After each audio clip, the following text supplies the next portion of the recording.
નમસ્તે વિદ્યાર્થી મિત્રો, આજના આ યુનિટ 1 ના ત્રીજા સેશનમાં આપણે આજે રીડનો ત્રીજો વિભાગ એટલે કે પલક્કડ પબ્લિક લાઇબ્રેરી. પલક્કડની છે પબ્લિક લાઇબ્રેરી છે. પલક્કડ એ કેરળમાં આવેલી છે અને એની પબ્લિક એટલે સાર્વજનિક, જે બધા માટે ખુલ્લી રાખવામાં આવેલી એની લાઇબ્રેરી, એની ગ્રંથાલય જેને આપણે કહીએ છીએ, તો એના વિશે આપણે આજે ભણવાનું છે. મિત્રો, લાઇબ્રેરી શબ્દ છે એ આવે એટલે તરત આપણને એમ લાગે તો બોરિંગ જગ્યા છે, કંટાળાજનક જગ્યા. પણ શું કામ? કારણ કે આપણે અહીંયા એનો લાઇબ્રેરીનો ઉપયોગ બહુ કરતા નથી. આપણને કદાચ ખબર પણ ન હોય કે આપણા શહેરમાં કઈ જગ્યાએ લાઇબ્રેરી છે, કે કેટલા લોકો એનો ઉપયોગ કરે છે, કેવા પુસ્તકો હોય છે, અહીંયા શું હોય છે, આપણને કોઈ જાતની કંઈ ખબર હોતી નથી, કારણ કે આપણે એનો ઉપયોગ કરતા નથી.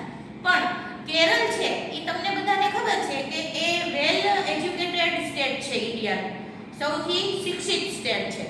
તો એની અંદર લોકો લાઇબ્રેરીનો ખૂબ વધુ પડતો ઉપયોગ કરતા હોય છે.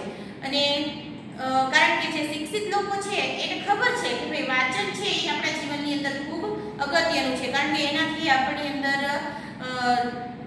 આપણે જે કહીએ ને કે નવું કંઈક એમાંથી જ્ઞાન આપણને પ્રાપ્ત થતું હોય છે. એટલા માટે એ લાઇબ્રેરીનો ઉપયોગ છે એ વધારે કરતા હોય છે.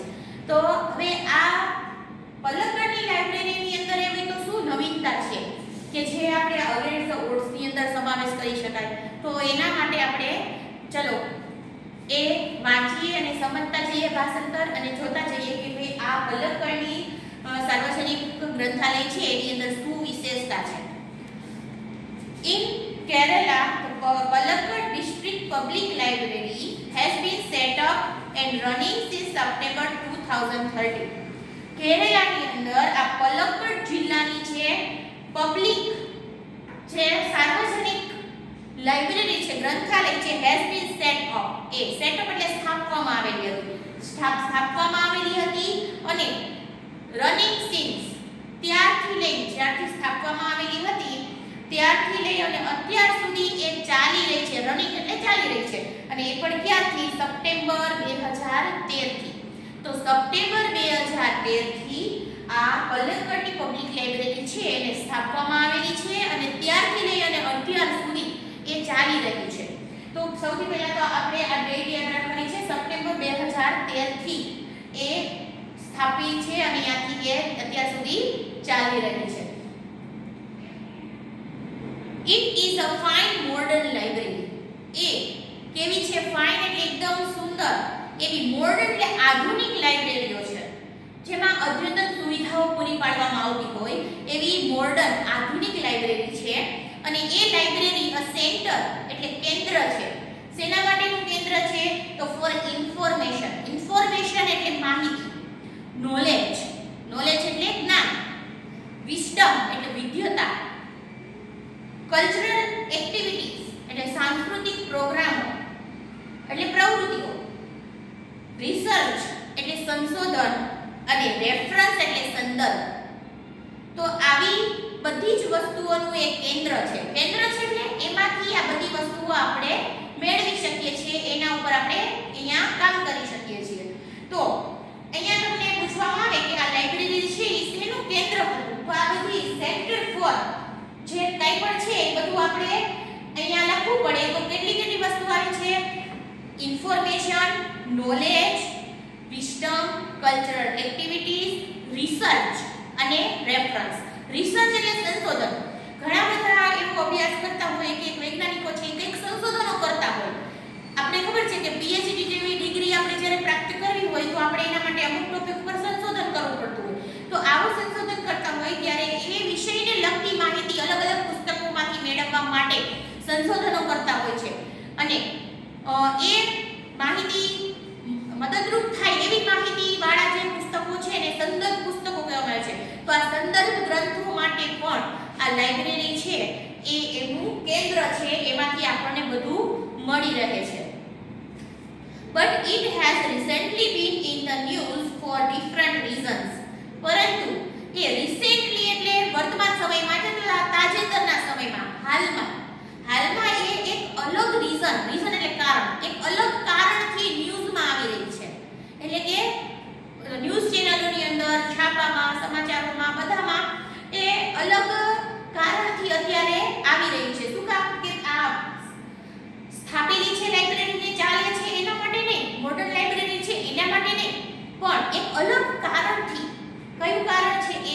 તો a third of its 1000 members are women.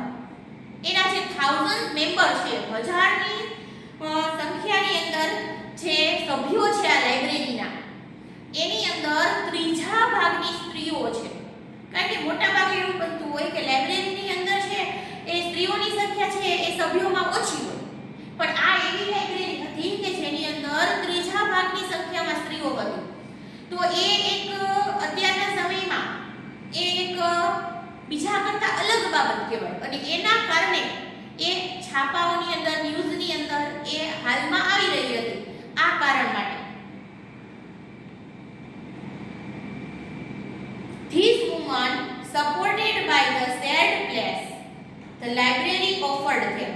આ સ્ત્રીઓ જે ત્રીજા ભાગની જે સ્ત્રીઓ હતી એ સભ્યો જે સ્ત્રીઓ છે એ સ્ત્રીઓ એ supported by shared place. Shared place એટલે એમને જે જગ્યા લાઇબ્રેરીની અંદર ફાળવવામાં આવી છે એ જગ્યાનો ઉપયોગ કરી અને એના દ્વારા એ લોકો, અને એ પણ જગ્યા કેવી છે, ઓફર્ડ, લાઇબ્રેરી દ્વારા એમને ફાળવવામાં આવેલી છે. એ launch a women's unit in February 2014. એમને એક વુમન્સ યુનિટ, એક સ્ત્રીઓ માટેનો અલગ વિભાગ છે એને લોન્ચ કર્યો, એટલે એને બનાવ્યો, બહાર પાડ્યો ફેબ્રુઆરી 2014 ની અંદર. આ ડેટ પણ આપણે યાદ રાખવાની છે, launch a women's unit in February 2014. 2014 ની અંદર એ લોકોએ એક જે ત્રીજા ભાગની જે સભ્ય સ્ત્રીઓ હતી એ લોકોએ એમને જે લાઇબ્રેરીની અંદર અલગ જગ્યા ફાળવવામાં આવી હતી એમાં એ લોકોએ વુમન્સ યુનિટ સ્પેશિયલ સેપરેટ અલગ એક ખાલી માત્ર સ્ત્રીઓ માટેનું એક વિભાગ એ બનાવવામાં આવ્યો 2014 ની અંદર.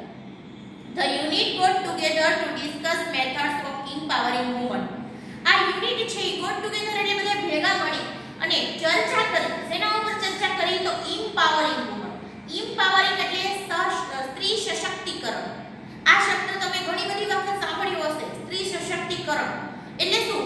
તો એનો જો નામ ઉપરથી જ થાય છે, સ્ત્રી સશક્તિકરણ.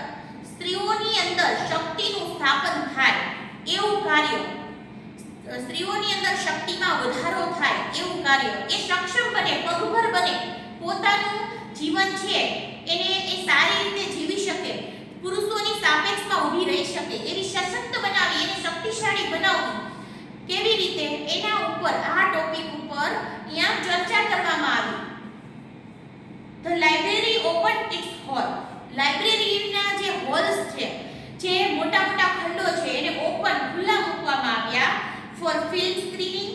ફિલ્મ સ્ક્રીનિંગ એટલે ફિલ્મોનું પ્રદર્શન, જ્યાં એવી ફિલ્મો દેખાડવામાં આવતી હોય, બતાવવામાં આવતી હોય કે જેને જોઈ અને સ્ત્રીઓ છે એ પોતાની તાકાતને સમજે, એની અંદર શક્તિમાં વધારો થાય. વર્કશોપ્સ, કાર્યશાળાઓ, એ પણ શેની? હોમ ઇકોનોમિક્સ ઓર ગાર્ડનિંગ. હોમ ઇકોનોમિક્સ એટલે આર્થિક વ્યવસ્થા, ઘરની આર્થિક વ્યવસ્થા. જો સામાન્ય રીતે તમે જુઓ તો ઘર ચલાવવું એ કોના હાથમાં હોય છે? એ ઘરની અંદર એક સ્ત્રીના હાથમાં હોય છે. આપણી માતા છે એ ઘરની અંદર એ ઘરનું બધું જે આર્થિક વ્યવસ્થા છે એ સંભાળતી હોય છે. ભલે પુરુષ છે એ કમાઈ અને જે પણ પૈસા આવે છે એ સ્ત્રીઓના હાથમાં આપે છે, પણ એને સારી રીતે કઈ રીતે ચલાવવું, એમાંથી કઈ રીતે બચત કરવી, આખી આર્થિક વ્યવસ્થા છે એ સ્ત્રીઓ જો સમજુ હોય, સમજણ એનામાં હોય તો એ સારી રીતે એ બધું સંભાળી શકે. તો એ ઇકોનોમિક્સ એટલે આર્થિક વ્યવસ્થા અને સાથે સાથે ગાર્ડનિંગ એટલે બાગિયાત, બાગ બગીચાઓ અને ખેતીકામ છે એ બધું કઈ રીતે એનો ઉછેર કરવો, એ કઈ રીતે થઈ શકે છે, એના વર્કશોપ એટલે ત્યાં એમને શીખવાડવામાં આવતું હોય, એમના ક્લાસ વર્ગો ચાલતા હોય. તો આવું પણ અહીંયા કરવામાં આવે છે. Child care or the arts. Child care, બાળ ઉછેર, જો એ મુખ્ય જવાબદારી છે એક સ્ત્રીની કે બાળકનો ઉછેર કઈ રીતે કરવો, સારો ઉછેર.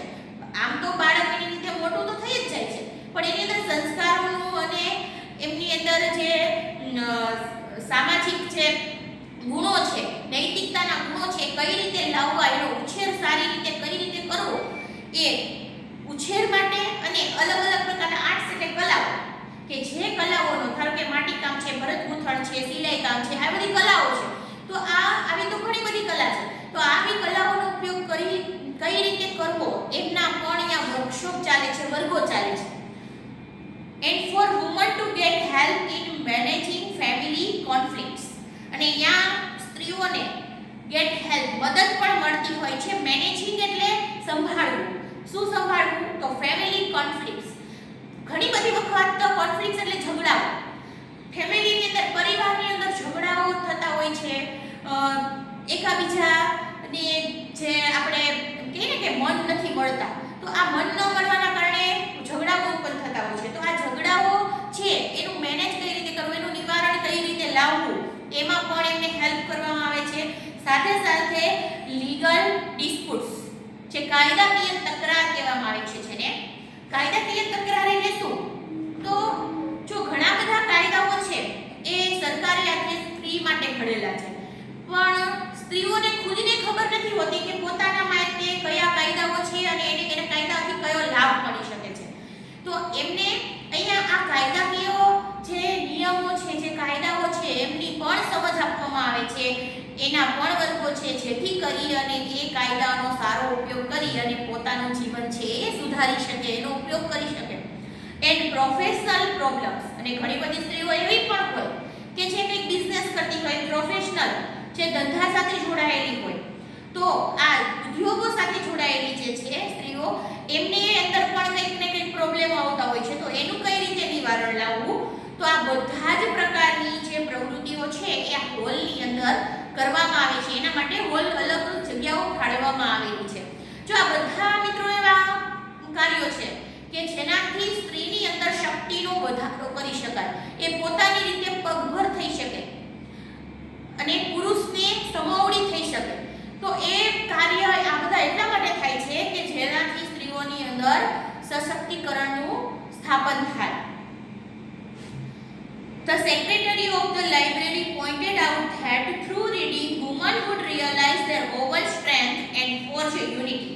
સેક્રેટરી છે જે લાઇબ્રેરીના, એને પોઇન્ટેડ આઉટ એટલે નોંધાવ્યું છે, એવું કહેલું છે એમને કે થ્રુ રીડિંગ, એવું કહેવામાં આવ્યું છે કે થ્રુ રીડિંગ એટલે વાંચન દ્વારા. જો વાંચન દ્વારા સ્ત્રીઓ છે એ રિયલાઇઝ એટલે પ્રતિનિધિ થવી, પોતાને ખબર પડવી, પોતાની અંદર કઈ તાકાત છુપેલી છે, એની પોતાની તાકાતની એને ઓળખ થાય છે, પ્રતીતિ થાય છે, અને એનાથી જ એક એકતા સર્જાય છે. સ્ત્રીઓની અંદર એક એકતા ઊભી થાય છે.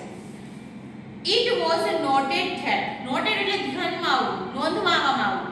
તો આ નોંધવામાં આવ્યું છે કે ધ્યાનમાં આવ્યું છે કે leading libraries of earlier times were disappearing. Earlier time એટલે પહેલાના સમયની જે લાઇબ્રેરીઓ હતી એ હવે ધીમે ધીમે કરતા અદ્રશ્ય, ડિસઅપિયરિંગ એટલે અદ્રશ્ય થતી જાય છે. એટલે એનો છે એ ધીમે ધીમે ઘટાડો થતો જાય છે એમાં. In the present rural reading rooms were too often full of only men readers. અને અત્યારના પ્રેઝન્ટ, હાલના જે રીડિંગ રૂમ્સ છે, જે વાચક ખંડો જેને કહેવામાં આવે છે, એ જે બનાવેલા છે ગ્રામીણ વિસ્તારની અંદર, એ મોટા ભાગે મેલ રીડર્સ એટલે પુરુષ વાચકોથી જ ભરેલા હોય છે. મોટા ભાગના અહીંયા પુરુષ વાચકો જ હોય છે. The unit discussed that it the once well-read women of Kerala continued to squander their hours in front of the television. જો આ યુનિટે, આ જે વિભાગ છે સ્ત્રીઓનો, એમને એવું ડિસ્કસ કર્યું, એવી ચર્ચા કરી કે જો આ વેલ રીડ વુમન એટલે ભણેલી ગણેલી જે શિક્ષિત સ્ત્રીઓ છે, એ કલાકો સુધી એ કન્ટિન્યુડ એટલે ચાલુ રાખવું, ટીવીની સામે, ટેલિવિઝનની સામે બેસી અને પોતાનો સમય છે એની કલાકો એમના વેડફા રાખે છે. સ્પેન્ડર એટલે દુર્વ્યય કરવું, બગાડવું. જો બગાડી રહે, આમનામ જો બગાડે તો it would encourage a climate. તો encourage એટલે પ્રોત્સાહન આપવું, અને climate એટલે વાતાવરણ, એક એવું વાતાવરણ છે ને પ્રોત્સાહન મળશે in which કે જે વાતાવરણની અંદર women are afraid to go out after dark. સ્ત્રીઓ છે એ અંધારા પછી કદાચ ઘરની બહાર નીકળતા પણ ડરશે, એવું વાતાવરણ એક ઊભું થઈ જશે.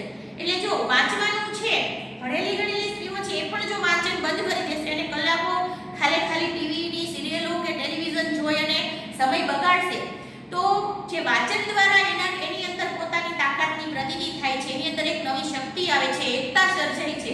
જો આવું નહીં થાય તો એ લોકો પોતાનો જે સમય છે એ બગાડશે અને એક વખત એમનામાં શક્તિનો અભાવ પડશે, અને શક્તિનો અભાવ પડશે એટલે એનામાં ડર ઉત્પન્ન થશે, અને ડર ઉત્પન્ન થશે તો કદાચ અંધારામાં બહાર નીકળતા પણ બીસે. આવું વાતાવરણ આ કેરલાની અંદર સર્જાઈ જશે. આવું એ યુનિટે ચર્ચા કરી, આ વિષય ઉપર ચર્ચા કરી. So the unit has formulated plans on opening separate reading rooms for women. અને પછી આ વાત ઉપર ચર્ચા કર્યા પછી એ લોકોએ યુનિટે એ ફોર્મ્યુલેટેડ એટલે ઘડવું અથવા આયોજન બનાવવું, યોજના બનાવી. એ લોકોએ આયોજન બનાવ્યું. પ્લાન એટલે યોજના, યોજનાનું આયોજન બનાવ્યું. શેનું આયોજન? તો ઓપનિંગ એટલે ખુલ્લું પાડવું, સેપરેટ એટલે અલગ, રીડિંગ રૂમ્સ વાચક ખંડો છે એ અલગ, સ્ત્રીઓ માટે અલગ બનાવવા. જેમ કે અગાઉ વાત આવી કે ભાઈ પુરુષોથી ભરેલા આખા ખંડો હતા, તો એટલા બધા પુરુષો વચ્ચે કદાચ એકાદી સ્ત્રી અંદર રીડિંગ રૂમમાં જઈ અને વાંચવાની હિંમત ન કરી શકે, એ સંકોચ અનુભવે, અને આવા કારણના કારણે એ લોકો લાઇબ્રેરીનો ઉપયોગ કરતા ઓછા થઈ ગયા છે.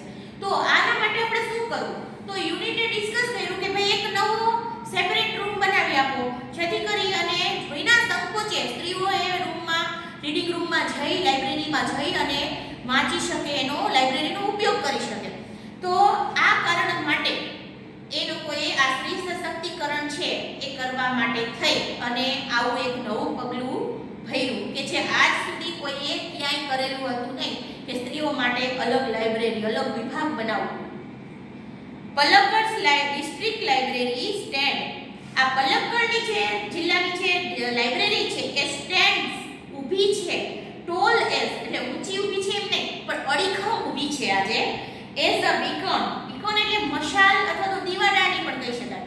મશાલ એટલે શું? કે તમને ખબર છે કે ભાઈ લાકડાનું એક એવું સાધન હોય કે જેની ઉપર આગ હોય, કે જે આપણે અંધારાની અંદર લઈને જઈએ તો આપણને પથદર્શક તરીકે, માર્ગદર્શન તરીકે એ આપણને માર્ગ બતાવે.